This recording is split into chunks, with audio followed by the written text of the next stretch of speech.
बोलो श्री गणेश भगवान की जय। उमा महेश्वर भगवान की जय। लक्ष्मी नारायण भगवान की जय। राधे कृष्ण भगवान की जय। श्री शेरावाली मैया की जय। एकादशी महात्म की जय। धर्मराज युधिष्ठिर जी बोले, हे जनार्दन, फाल्गुन मास के कृष्ण पक्ष की एकादशी क्या क्या नाम है तथा उसकी विधि क्या है, सो सब कृपा पूर्वक कहिए। श्री भगवान बोले, हे राजन, फाल्गुन मास की कृष्ण पक्ष की एकादशी का नाम विजया एकादशी है।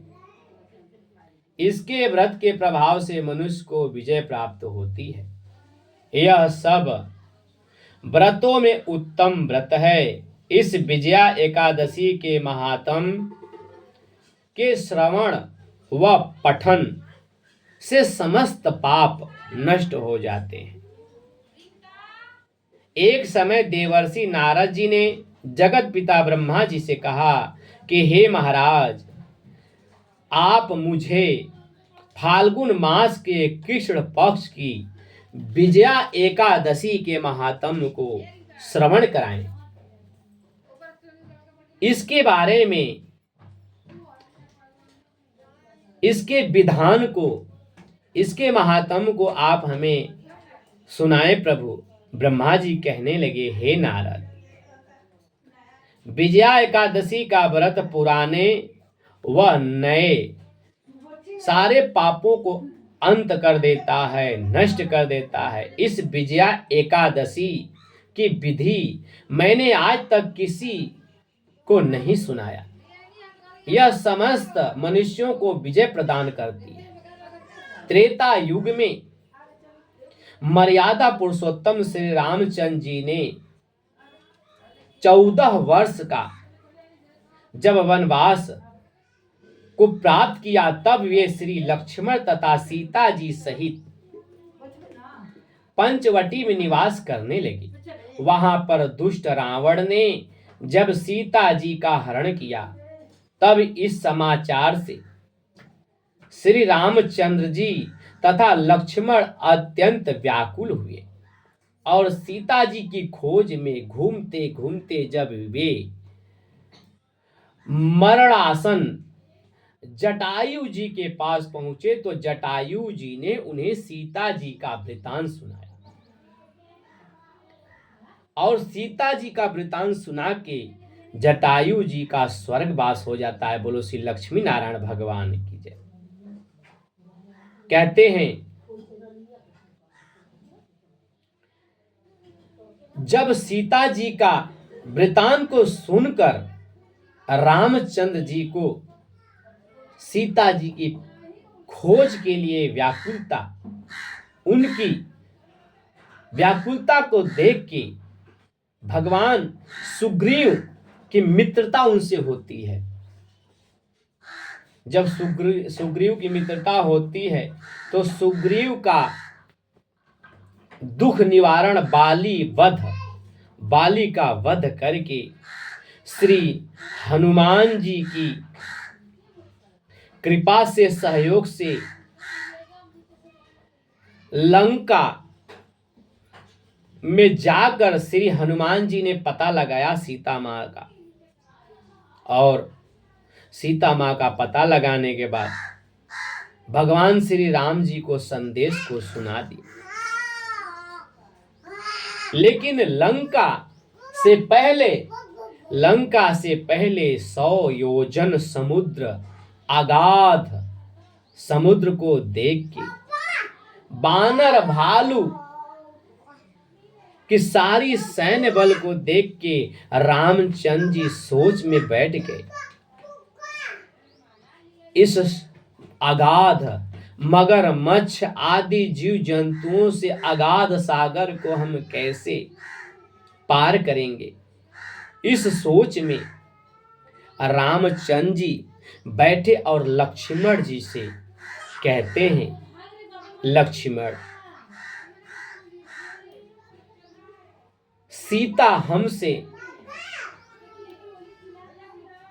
कुछ ही दूर पे है, लेकिन इस अगाध सागर को हम कैसे पार कर सकेंगे? इसके बारे में कुछ उपाय हो सो बताओ। लक्ष्मण जी कहते हैं, प्रभु आप तो पुरुषोत्तम हैं, पुराणों के ज्ञाता हैं, इसके बारे में आप सब कुछ जानते हैं, फिर भी आप मुझसे पूछते हैं, इसलिए मैं बताता हूं। यहां से कुछ दूर पर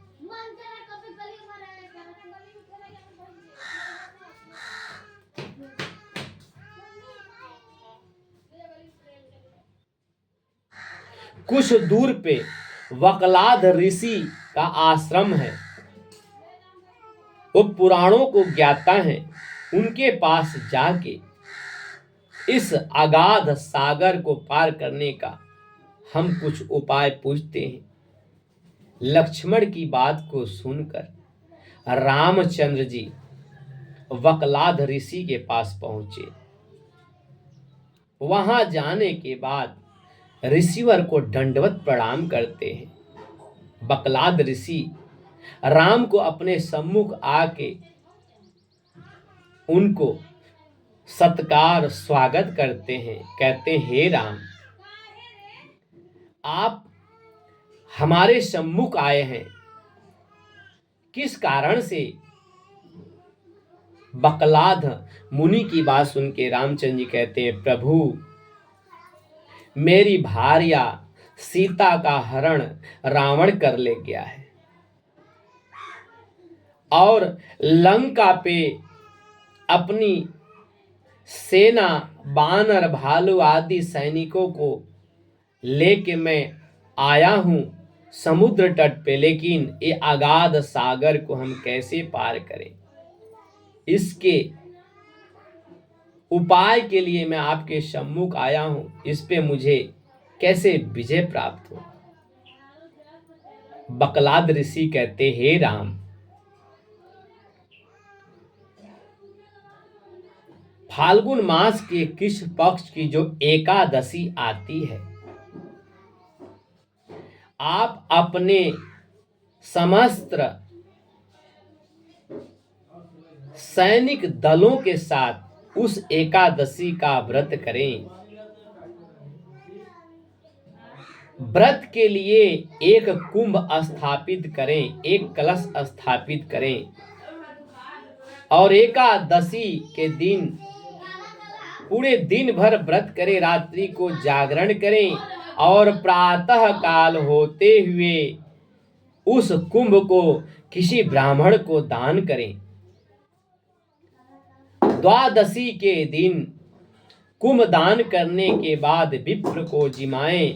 इस विधि से आप सागर पार कर जाएंगे, आपकी विजय होगी।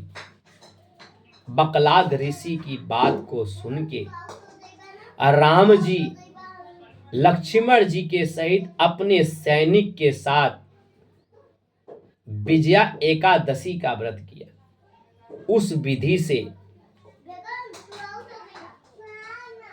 वो लंका पे विजय प्राप्त किए और सीता सहित पुनः अयोध्या को वापस हुए। ब्रह्मा जी कहते, हे नारद, जो व्यक्ति फाल्गुन मास के कृष्ण पक्ष की एकादशी का व्रत करता है,